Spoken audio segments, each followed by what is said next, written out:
This March is Colorectal Cancer Awareness Month. The Kentucky legend and former All-Star Jamal Mashburn is teaming up with Exact Sciences and the Blue Hat Foundation to challenge people 45 and older to box out colon cancer by getting screened for the disease. And the former NBA player, Kentucky superstar, is kind enough to join us right now on CBS Sports Radio in studio. Jamal, thanks so much for doing this. How you been? I've been doing good, man. Back in New York, live in Miami, and it's a little colder up here, but I'm surviving. I got thin blood now. Well, you're used to it. Yeah. Have you now become one of these people in Florida when I get a call from my grandmother and it's like 75 degrees that they whip out the North Face now? 100%. Oh, okay. 100%. So you got soft. And then 100%. Yeah. I have no. You know what? With me, it's just living in Miami. Miami is a dynamic city. It still has enough room for growth that you can make an impact on it. I can't make an impact on New York City. New York City is going to always be what it is, but Miami's a nice place to be. But I'm enjoying basketball retirement. Yeah, well, it's not a bad life. Obviously, I can't speak for it myself, but. We were just talking right before you got on the air, and you also got Joe Stonecrabs in there. Yep. I know you're going Saturday. Yeah, you'll see my guy Bones at the door. Yeah, and you'll get the excellent Stonecrabs, and then the most underrated $12 or $14 fried chicken you'll ever get. Yeah, I mean it's when people think of Joe Stonecrab, they might as well sometimes put Joe's fried chicken up there because a lot of people have known for that, and it's awesome. It's very good. I mean the service is phenomenal. Legendary spot. Been there for many moons. So. Good luck if you can get a reservation. It's a worth a while table there. So you met Rick Pitino in the late 80s, early 90s, right? I would say it was for me. It was late 80s, mid 80s. I used to see him quite a bit at 5-Star basketball camp when he was the Providence head coach at that particular time. So they used to have these camps up in Holmesdale, New York, and they would bring a lot of the top high school prospects in there and different things like that.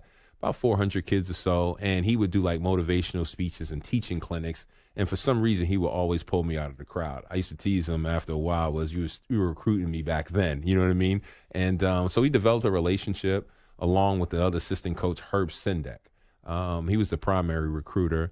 And then when Coach Pitino took the job at the New York Knicks, I really started to follow him there. And his style of play and everything like that. And then once he left the Knicks, he took the Kentucky job in '89, and that's when he started to recruit me heavily to go to Kentucky. Is it surreal to you still to this day? Now that he's still coaching because he's on the sideline with St. John's, and when he was in Greece and then he goes to Iona, people thought Iona was going to be his last stop, and now St. John's is supposed to be his last stop. I don't, to me, Rick Pitino is the true phrase of lifer. I don't see Coach Pitino doing anything else but being around the game of basketball. If Coach Pitino left coaching, I think the natural footprint for him and his age would probably be, somewhere as a consultant, a management, maybe overseas or something like that, or even a commentator of the game. I don't see him ever leaving the game. He still has competitive fire. He can still turn around a program. I think the landscape has changed on him a little bit, where it's pretty much become professional sports with NIL and the transfer portal. It's always been that with the money that's in college athletics. But, he's a lifer. He's a teacher of the game. He loves it. He goes through his ebbs and flows during the season, just like any coach. He's probably a little bit more emotional about it and outwardly emotional. But it worked a few weeks ago. He threw the entire team under the bus, and then it's like, that lit a fire under their ass, and they start playing better. Yeah, I mean, it's a different time and a different age when, things like that during my era of playing with him, that was pretty common. Yeah. And that was one of the reasons why he wanted to recruit 3 New York City kids to go to Kentucky, because he only had 3 scholarships. I was the only one that accepted to go at that particular time. Was he wanted kids that could listen to the message and not the tone, And New York City kids during that time, I can care less if you curse at me or scream at me. Yeah. What are we doing? Tell me another day that ends in Y. Exactly, yeah. I get cursed and screamed at walking down the street. No problem, so it's all good. Talking to Jamal Mashburn right now. Looking back at your Final Four run with March Madness coming up in a few weeks, what's still to this day, when you think of those memories in March, that just still stand out to you? Well, I can't run away from it. If I tried, it would be the Duke-Kentucky game and Christian Laettner hitting the shot. And that was the Elite Eight in '92. And then also my experience in the Final Four playing against the Fab Five. Yeah. Chris Webber and Jalen Rose and all those guys. two different scenarios. 1992 for the University of Kentucky squad, we were coming off of probation. Nobody expected a lot out of us. It was almost like the David and Goliath story facing Duke at that time. Christian Laettner, to me, is probably one of the best college players of all time based upon his accolades and his impact on the game.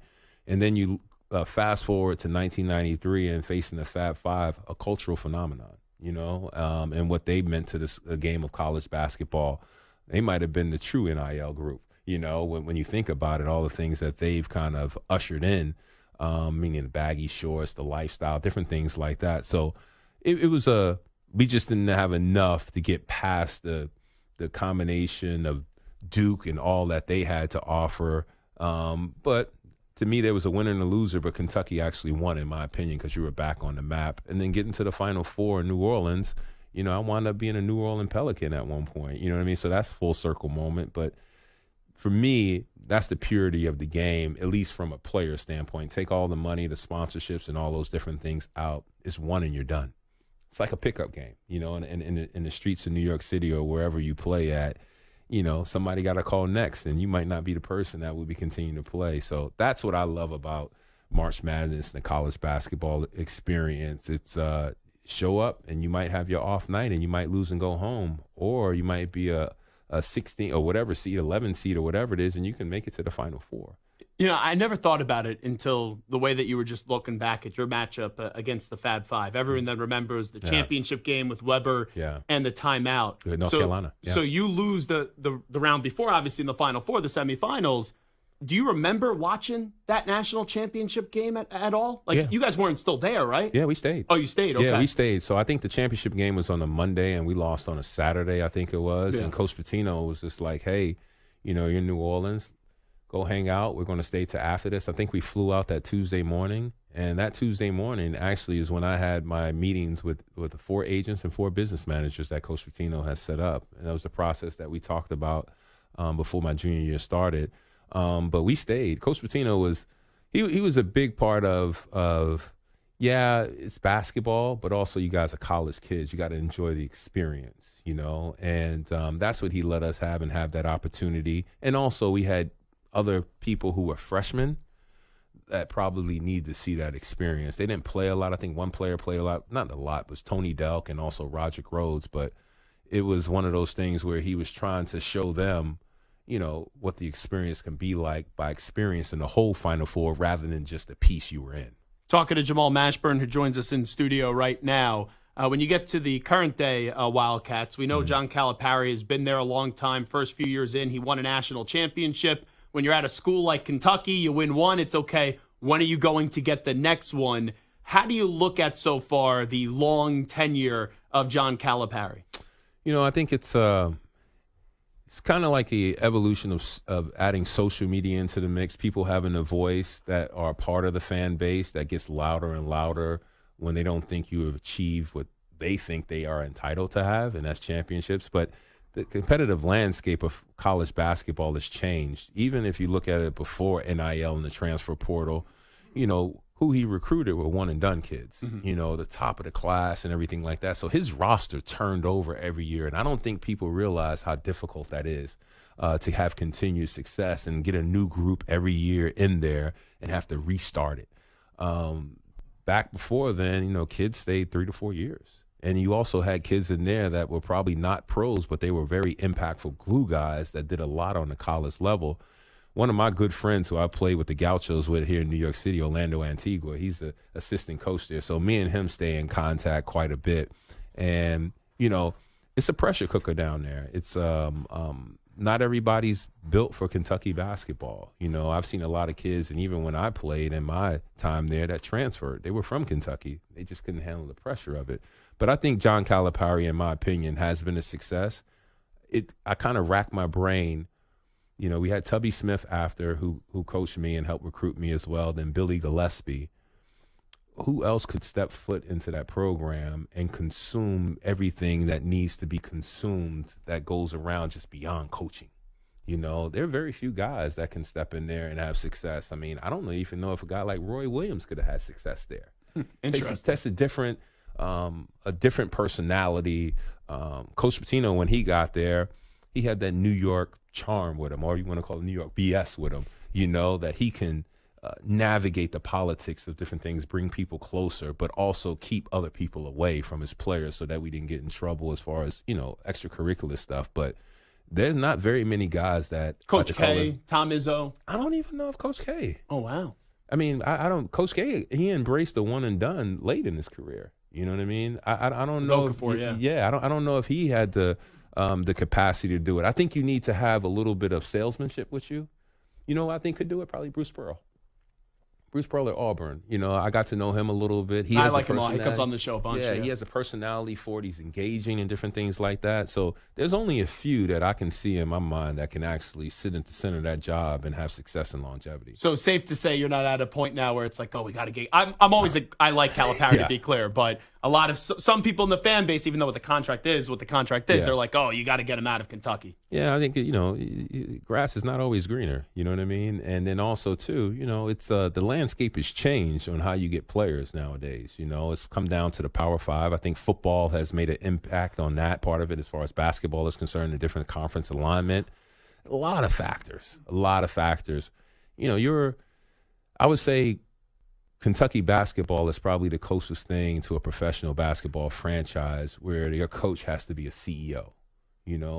Other coaches and other programs can just be managers of talent or manage the program, but as a collective, that's all of Kentucky that supports it. Louisville's out of the question right now, but I don't want to kick them while they're down. Eventually. I don't want to kick them while they're down. You know what I mean? Because Kenny Payne was once even though I played against when he's at Louisville, he did coach the University of Kentucky. I know you guys. You like to beat the crap out of Louisville. Come on. It's a lot of pressure in that state. It's a lot of pressure. You're the main thing. You're the main thing. Did that pain you when Pitino was coaching at Louisville? Nah, me and Coach Pitino, one thing about us was we had a relationship beyond Kentucky basketball.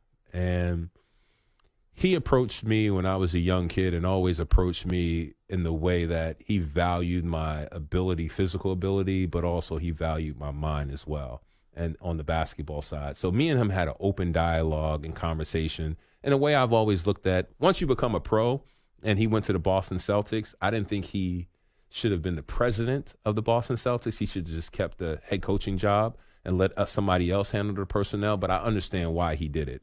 He wanted control. I just think that, me and him, once I became a pro, I understood the business of college basketball. Different when you're in college, a little bit more naive. Yeah, you're a little bit more naive. You're a little bit more emotional. You're probably more attached to the institution and the program and different things like that. Of everything. Yeah, but once you've seen professional sports and been traded a couple times, it becomes a lot different.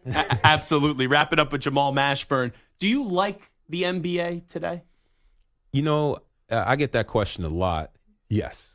I think there probably needs to be a little bit more of tweaks. I think the analytics have impacted the game to the point where guys are looking at evaluating using analytics and not necessarily valuing other aspects of the game. For example, I watch guys run for threes. Fine, that's cool. We did that in college. That's not a problem. But to me, is when people talk about the lack of value for the mid-range game. To me, that's where you create space. It's difficult to guard at the three-point line because you have opportunities, but just from three to rim, there's still a middle game that is required to win in the playoffs. NBA players can take away the perimeter. They have a shot block at the rim. Sometimes the best offense is the most open shot, and that's the mid-range 15 to 17 to 18 footer, which I don't think they value as much. But as a true basketball player, you have to have all three levels, in my opinion, to be an effective player and have that skill set. I like the game. I think the skill set of the players reminds me of when myself, Grant Hill, Rodney Rogers, Penny Hardaway, the guys that weren't, Penny was a point guard, but the point forward. I think that ushered in what we're seeing today. And I think what's been eliminated, if you take a look at it, Chris Paul is the last remaining true point guard. Now the point guard has to be a combo guard because you have your big that can initiate offense, non-traditional centers. Closer to a 2 than a 1. Correct. So you have to be able to shoot, dribble, and pass and have an IQ for it and also be able to defend your spot. And I think sometimes people get confused. What does defend your spot actually mean? You're not going to guard an NBA player one-on-one. You're just not going to do it. It's being able to just contain them and contest. But I like where it's at. I'm a season ticket holder with the Miami Heat. Chat with Pat Riley quite a bit. But I go to the games. It's entertainment. The Heat have done really, really well, getting to 2 finals appearances and different things like that. So I like where it's at, but I do think they need to probably usher in some more rules that allow the defense to be a little more physical. My problem is the commissioner has basically created a culture where, like, the regular season feels irrelevant. And now with this play-in tournament, which has only been successful because you had guys like Steph and LeBron in it. When you have big-name stars, people are going to go watch that. But in the regular season, I understand load management and stuff like that is going to happen. And when you're the Raptors and you win and Kawhi sits out 22 games, no one remembers the regular season. Yeah. But there's a lot of times now where I just think people don't care about the regular season anymore. And that's a problem as a sports fan. Yeah, I can see that. And, the narrative, I think, shifted. It's almost like this in-season tournament, I thought was a disgrace. I thought it was a success because it was the inaugural one. Okay. I'm curious to see what it looks like in year 4 and 5. How do people take it? How does it transpire? I don't know if the neutral site in Vegas was the right fit. I think it'll be more of a thing than the thing. Correct. I agree with you on that part of it. And also the celebration of the in-season tournament. That's kind of weird. But I do think that, you're correct in saying that I think a lot of the stuff has been born or burdened on the player. Load management wasn't created by the player. It was created by the organization. If you ask any owner if he wants his superstar to play in an all-star game, he'll say no. Probably won't say no publicly, but privately he doesn't want his asset to get hurt. So I think that ultimately 82 games is a lot. The players have gotten bigger, stronger, faster. Injury considerations. But that's the evolution of the game, in my opinion, and they're just trying to figure it out on how to keep guys healthy. And I think sometimes science on the preventative side goes a little bit too far to the cuddling part, But,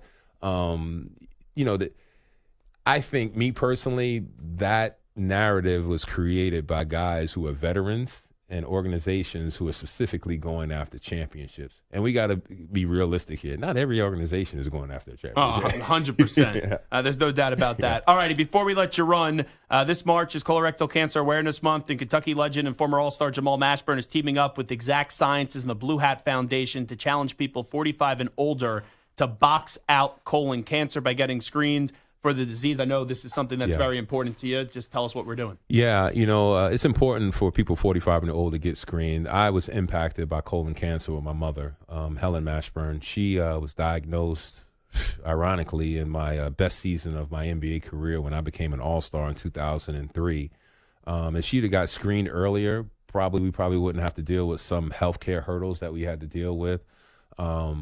And she lived a long life and everything. Like, it was 18 years in remission, passed away pre-COVID from a heart condition. But I understand the impact that, as a caregiver and as a son, how it impacts not only the person who has colon cancer, but everybody around you, the caregivers and everything like that, and how it impacts that. My mother didn't want to burden me through that season.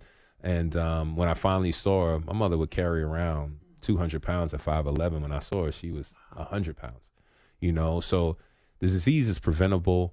And I've often looked at life as in professional sports. It's almost like the older you get, the trimmer you have to be, and if you want to have success. So why not use that health is wealth mentality going into life? And if there's certain things that we can prevent or have open dialogue that shares information with others. And I think as men, sometimes we don't want to talk about health at all. You know what I mean? It's just not a topic of conversation for whatever reason. But we need to have that dialogue, and that's how I was impacted by it. I don't do a lot of things commercially, but when this opportunity came, it really hit close to home, and it was something that I wanted to get behind because I had a personal experience with it.